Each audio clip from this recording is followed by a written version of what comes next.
informação, eu acho que ela é confusa no Brasil, pelo menos de maneira geral. O acesso aos números que nós tivemos aqui foi graças, por incrível que pareça, a esse consórcio dos jornais aí, porque senão a gente nem ia saber quantos morreram. Nós tivemos diversas pessoas na condição de trabalho doméstico trabalhando com as patroas em home office. O direito do próprio corpo, a determinação se toma ou não vacina. Nós somos uno, é corpo e mente. Não tem como um adoecer e o outro não adoecer, e a gente adoeceu muito, adoeceu junto. Uma pessoa negra, quando ela nasce, ela tem 125% de chance a mais que uma pessoa branca de morrer. Que um governo, numa escala social, uma escala nacional, toma uma decisão, conscientemente, eu vou colocar assim, de que vai matar pessoas. Nós estamos, nesse momento, desgovernados.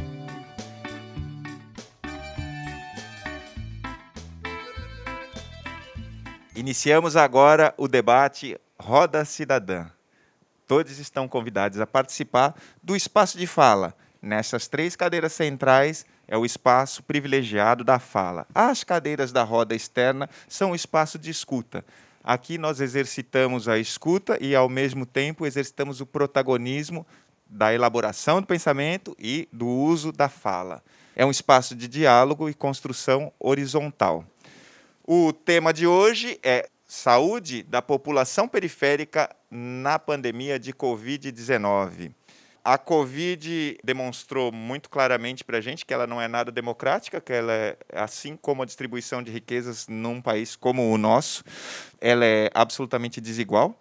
Sabe-se com clareza que o número e os índices de mortalidade nas periferias e das populações mais pobres e das populações não brancas é muito superior à das populações, por exemplo, que vivem nos bairros nobres da cidade de São Paulo. E agora, convido 2 pessoas de extrema coragem a se levantar da roda externa e ocupar essas 2 cadeiras vazias.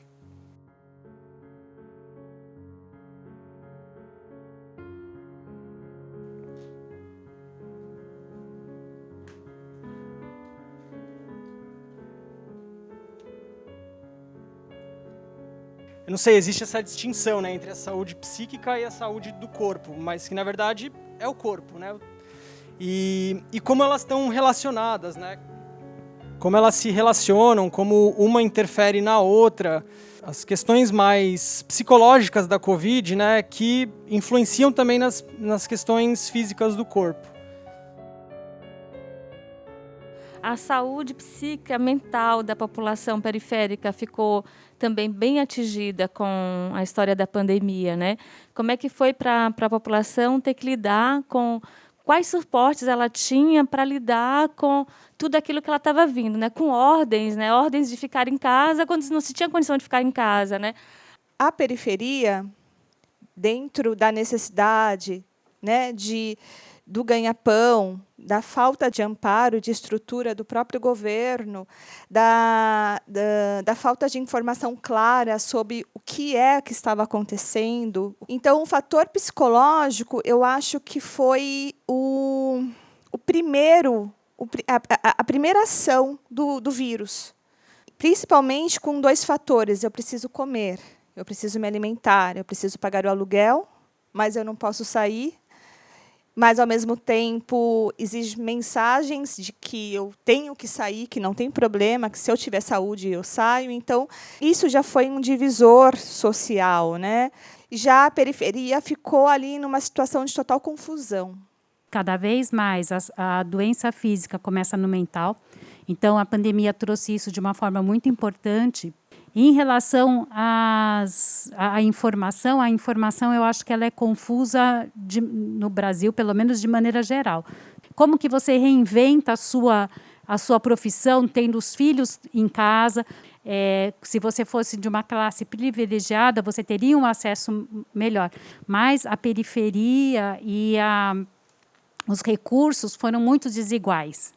Tudo muito descombinado e descoordenado com relação ao que era proteger e cuidar das pessoas naquele momento. Nós tivemos diversas pessoas na condição de trabalho doméstico trabalhando com as patroas em home office. A saúde do povo periférico durante a pandemia da Covid-19 foi a ausência de saúde histórica. A luta foi a mesma luta de sempre, pelo nosso direito à vida e uma vida plena, pela distribuição dos recursos, de todos os recursos necessários para que a gente viva com dignidade.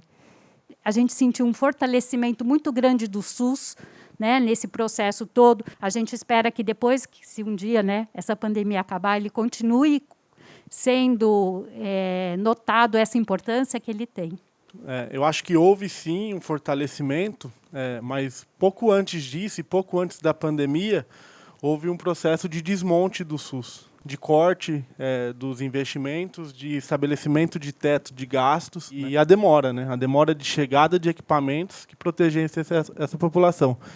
Em questão de espaço, então são muito mais pessoas dentro de uma casa menor, habitações que não têm o mínimo de proteção social, não tem esgoto, e isso agravou, né? Era o momento que a gente precisava ficar mais recluso e protegido, a gente não teve condições, né?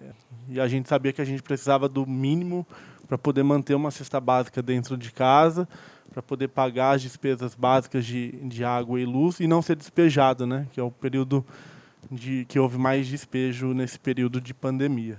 Não se pensava na periferia. Então, assim, até mesmo, vamos fechar a praia. O que significava isso para a periferia, fechar as praias? E tudo num discurso muito de que não podemos aglomerar. Mas a gente não pode aglomerar como? Para quem a gente não vai aglomerar? Essa população não está aglomerada lá no morro? Isso não era discutido. Eu acho que a gente perdeu uma grande oportunidade de se reinventar.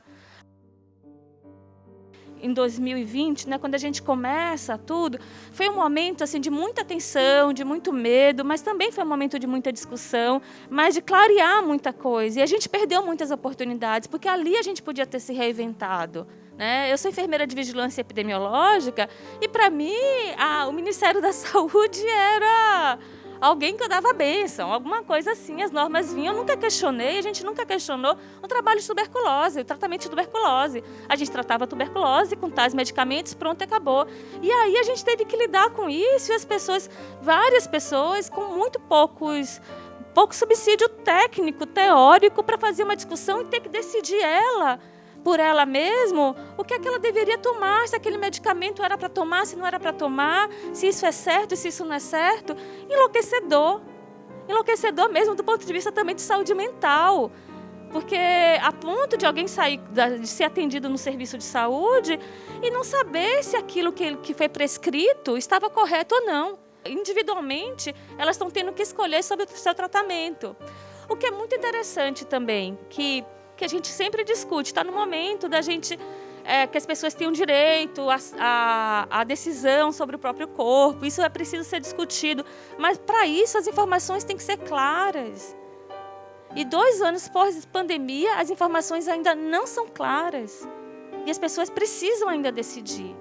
O acesso aos números que nós tivemos aqui foi graças, por incrível que pareça, a esse consórcio dos jornais aí, porque senão a gente nem ia saber quantos morreram.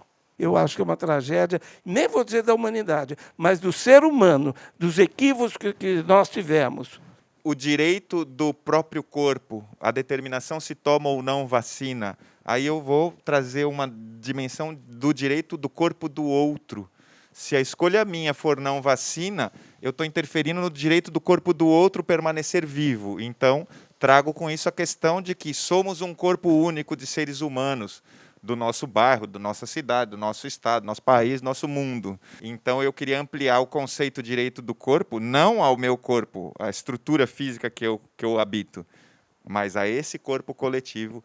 E falar de direito de corpo, nesse caso de pandemia, eu só consigo pensar no direito dos corpos, ou do corpo, humanidade, né? Não do corpo indivíduo. A vida é aglomeração, a vida é encontro. E a gente, de alguma forma, nesse período, ficou tentando dar um novo sentido para a vida, a partir do distanciamento, e é difícil demais. Como trabalhadora da área da saúde, nós discutíamos muito essa questão de como fazer o isolamento social dessas populações.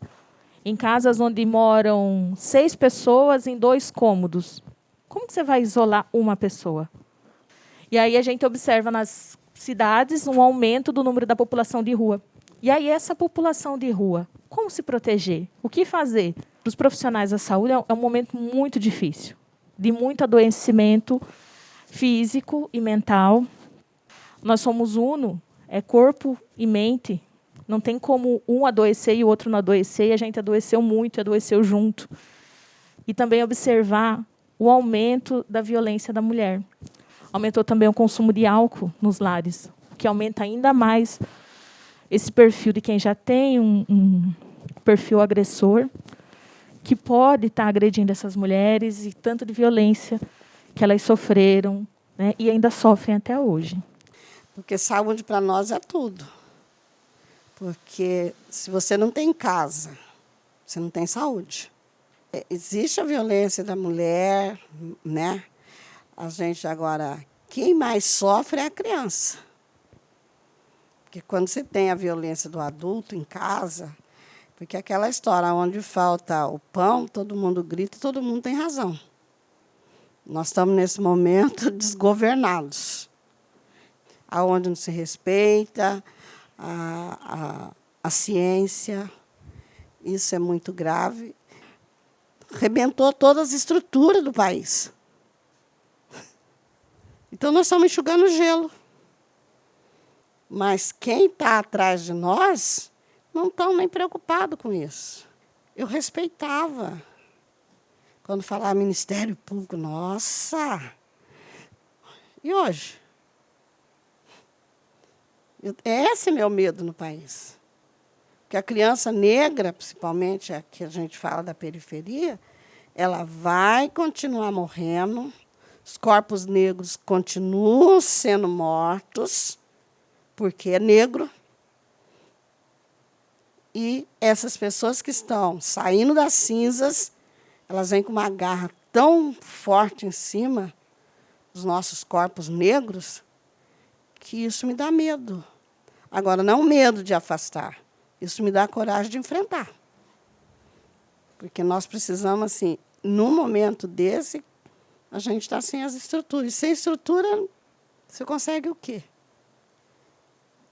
Outra coisa muito séria é a falta de conhecimento dos pais, dos responsáveis, de como orientar. Os pais precisam voltar a estudar, gente. A minha mensagem é essa. Se os pais não voltarem a estudar, fica muito difícil para ele orientar. Eu senti a necessidade de trazer uma coisa, não sei se é uma coisa boa, mas uma coisa positiva que aconteceu também, que foi a união das quebradas, né? Existe a CUFA, o Preto Zezé, que é a Central Única de Favelas, o tanto de movimentos que se organizaram dentro da própria favela para levar cesta básicas. Diversas mães que tiveram a oportunidade de ficar em casa se ofereceram para cuidar dos filhos, das que não podiam ficar em casa. Vários disque denúncias que foram criados dentro das comunidades para receber denúncias de agressão, né? E todo esse movimento que aconteceu dentro das favelas para se organizarem entre eles. E esses movimentos internos, de dentro das favelas, de dentro das quebradas, se organizaram para atender a sua comunidade, porque eles viram que, no fundo, eram eles por eles. Existe uma visão geral de que somos todos iguais e que quem é do movimento negro sabe que isso é só de uma balela, né? Os direitos não são iguais, as pessoas não são tratadas de forma igual. Então, no fundo, chega um momento que a gente, pela gente, né?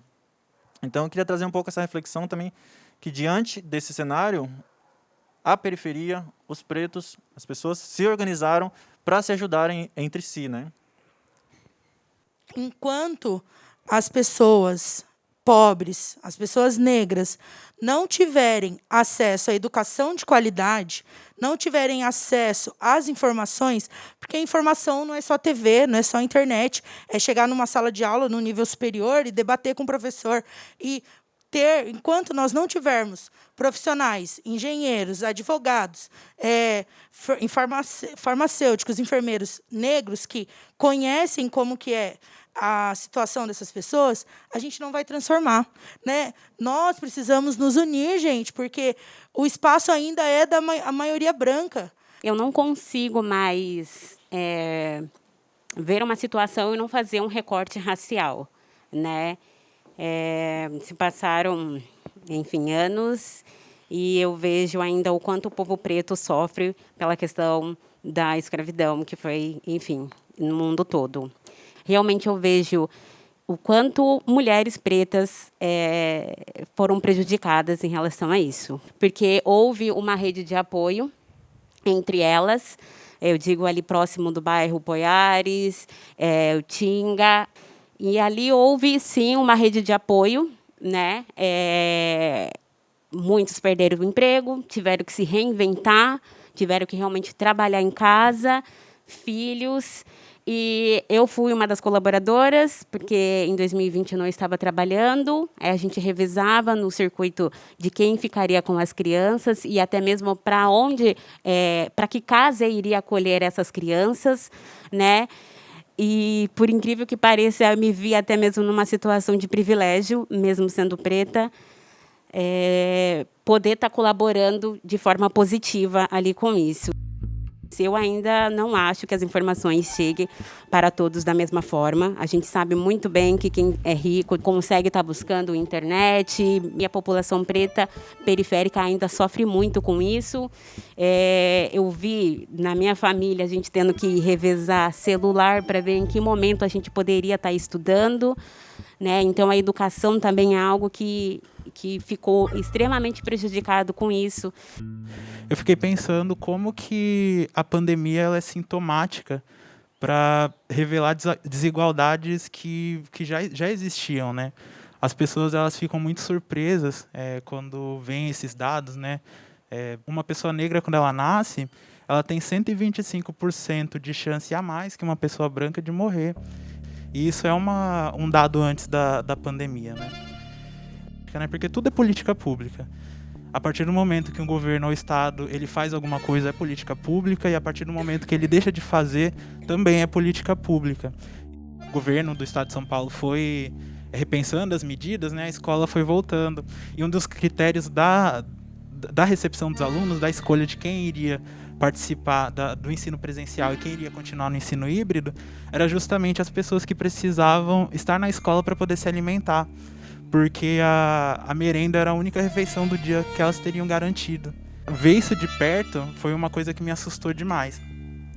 E agora, com toda essa questão da pandemia meio que passando, né, entre aspas, eu fico pensando aqui, no meu lugarzinho confortável, de vários privilégios, o que eu posso colocar em ação para ser um apoio para as pessoas que não têm apoio nenhum. Que pode ser tanto a mulher que está sofrendo mais agressões em casa, quanto a criança que ficou órfã durante a pandemia. O que eu, dentro do meu lugar privilegiado em algum aspecto, posso fazer para apoiar essa pessoa, para realmente gerar uma rede de empatia. Uma empatia verdadeira, e não só uma conversa de ai, coitadas das pessoas das periferias. Senão acaba sendo mais do mesmo. E esse é o questionamento que eu quis trazer aqui. O que nós, que somos privilegiados em alguns aspectos, podemos fazer para apoiar essas pessoas que não têm esses privilégios que a gente tem? Houveram muitas iniciativas para conseguir, de certa forma, dar aí um amparo para as comunidades. Sou membro do Instituto de Análise Bioenergética de São Paulo e foi aberto ali um programa de escuta, né?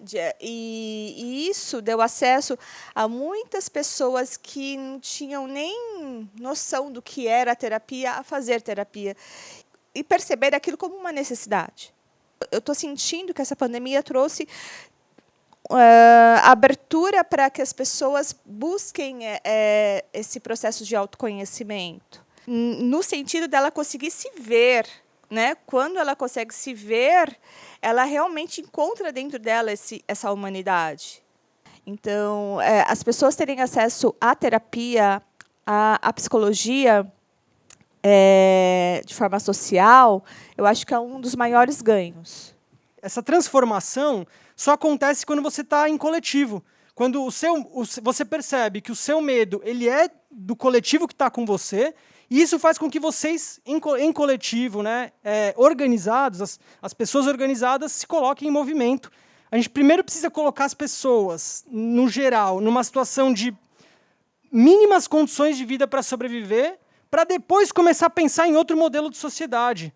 Né, de tão atrasado que a gente está, e há tantos anos que a gente está nisso. Quase que uma raiva, né, do momento histórico retrógrado, atrasado, né, que a gente está, e que o governo federal, o governo do presidente Bolsonaro, bancou, né, sistematizou, organizou para afundar ainda mais, né, colocar ainda mais em decadência esse processo de luta histórica que a gente vive. Ninguém está isento de morrer. Ninguém está isento de que esse vírus entre na tua casa e mate teus seres queridos. Ninguém está isento de nada. Então, abriu uma conversa. Você precisa educar o ser humano que você é. Colocar em prática o que você tem. E realmente, às vezes, sair um pouco do conceitual e entrar no real. O que eu posso fazer pelo outro? Muitas vezes eu vejo que fica muita ideia assim, porque temos, mas não tem. E na periferia, isso que tem. O pessoal entra na lama e apoia um com o outro. Então, hoje eu tenho atendido crianças de 4 anos. Normalmente, uma criança começa a falar por volta de 1 ano, até 2 anos e meio, ela consegue falar fazendo frase. Eu tenho atendido criança com 3, 4 aninhos sem falar nada. E não são crianças comprometidas neurologicamente, que têm alguma doença. Então, por pura falta de estímulo. Então, qual vai ser, tão triste isso, qual vai ser o impacto da pandemia? Em termos até de QI, de índice de inteligência, porque eu não vejo a nossa sociedade como uma sociedade que protege a criança, não protege a mulher e não protege a criança, sabe? Às vezes eu vejo sociedades indígenas, como que a criança tem a fala. Na nossa sociedade, a criança não tem a fala e não é protegida. Então, agora a gente tem esse pepino na mão. Como vamos conseguir recuperar esses 2 anos de desenvolvimento intelectual, neurológico da criança? Quando ele diz que vai botar um teto de gasto para o SUS, ele está deixando claro quem vai morrer, quem depende daquilo. O cara que pode pagar um médico particular, ele não vai ser afetado por aquilo. Quando decide, por exemplo, a questão da merenda escolar, quando vai botar um teto nisso, quando vai cortar isso, ele tem um público-alvo. É nítido isso. E é muito assustador a gente pensar que um governo, numa escala social, uma escala nacional, toma uma decisão conscientemente, eu vou colocar assim, de que vai matar pessoas. Porque, inocentemente, a gente pensa que um governo vai cuidar de todos. Né? Eu acho que é unânime esse pensamento, né, de que quando um governo toma uma decisão é para atender a todos e não excluir ninguém. Mas aí, quando a gente vê, de fato, eu particularmente fiquei muito assustado quando eu, por exemplo, vejo um ministro da Economia dizendo que R$600 vai alimentar uma família inteira.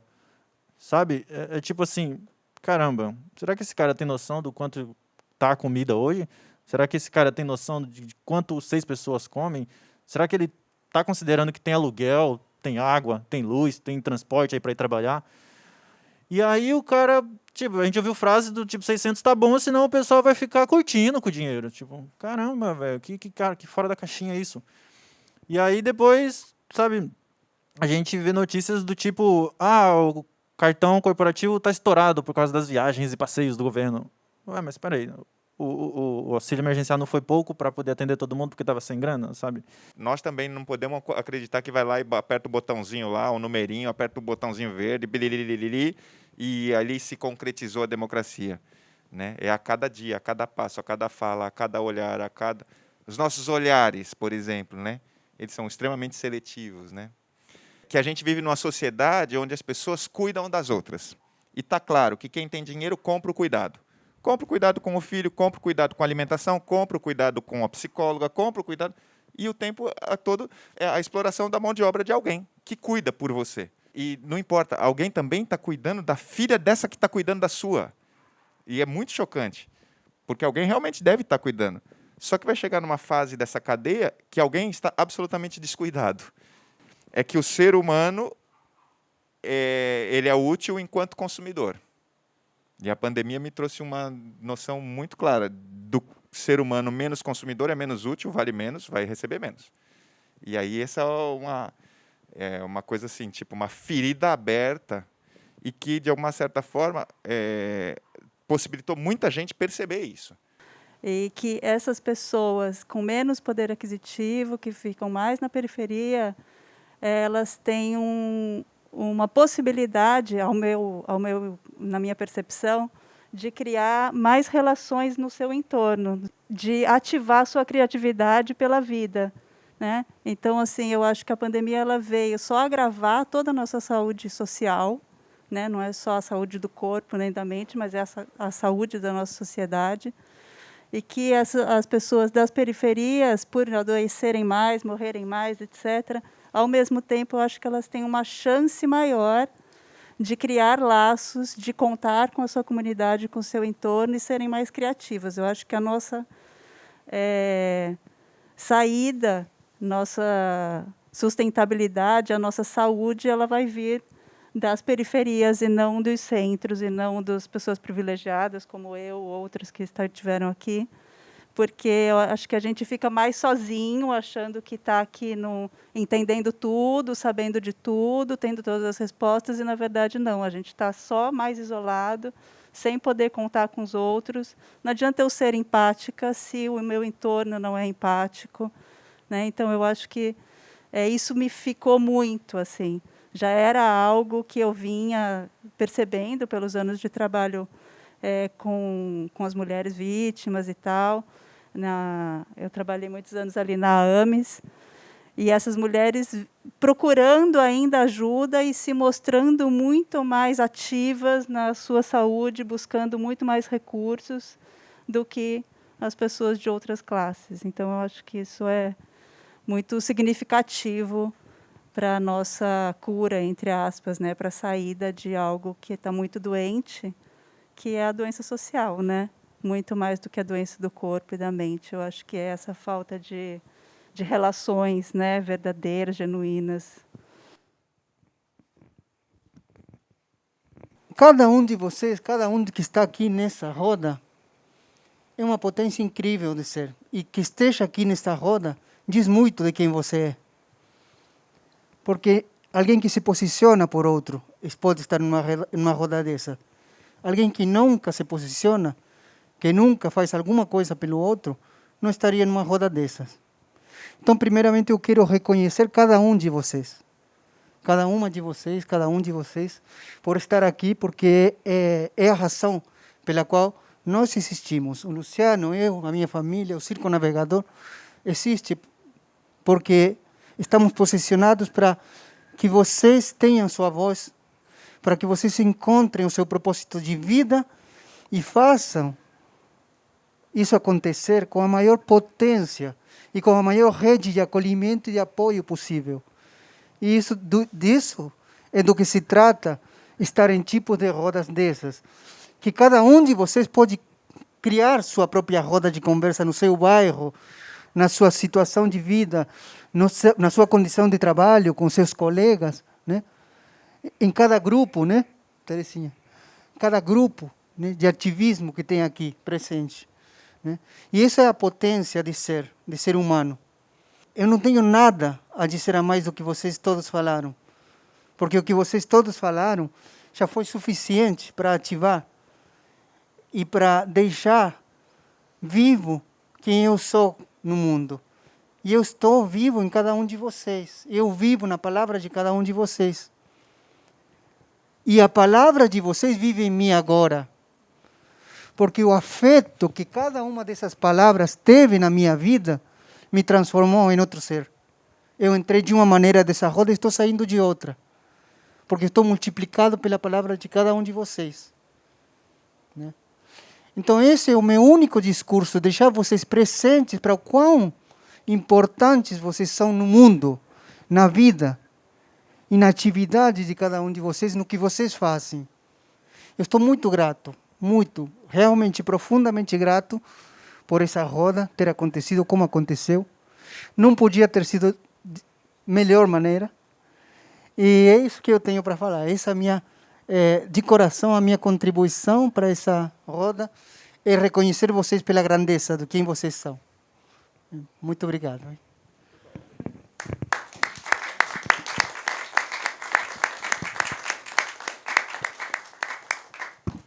A fala do Alejo é boa para finalizar e para deixar claro a importância disso acontecer e a importância dessa multiplicação de potência das pessoas presentes e das que não estão presentes, né? Que isso vai multiplicar de alguma forma e que a gente consiga, então, compartilhar o que aconteceu aqui, não só conosco mesmo, com as pessoas que estão aqui, mas com todos os seres viventes da Terra e que isso realmente seja um vento que vai soprar e vai levar esse pólen para muitos lugares, né? E para quem chegou até o final do programa, o nosso muito obrigado. Aproveita a oportunidade, se essa fala te envolveu, você faça aí um comentário e amplifica a capacidade de alcance de tudo que aconteceu nesse programa, compartilhando, curtindo e envolvendo mais pessoas nessa conversa. Acompanhe nossa programação nas redes @Circo Navegador e no site circonavegador.com.br. Roda Cidadã está no YouTube com uma playlist com todos os programas. Nosso muito obrigado, acompanhem sempre e tamo junto.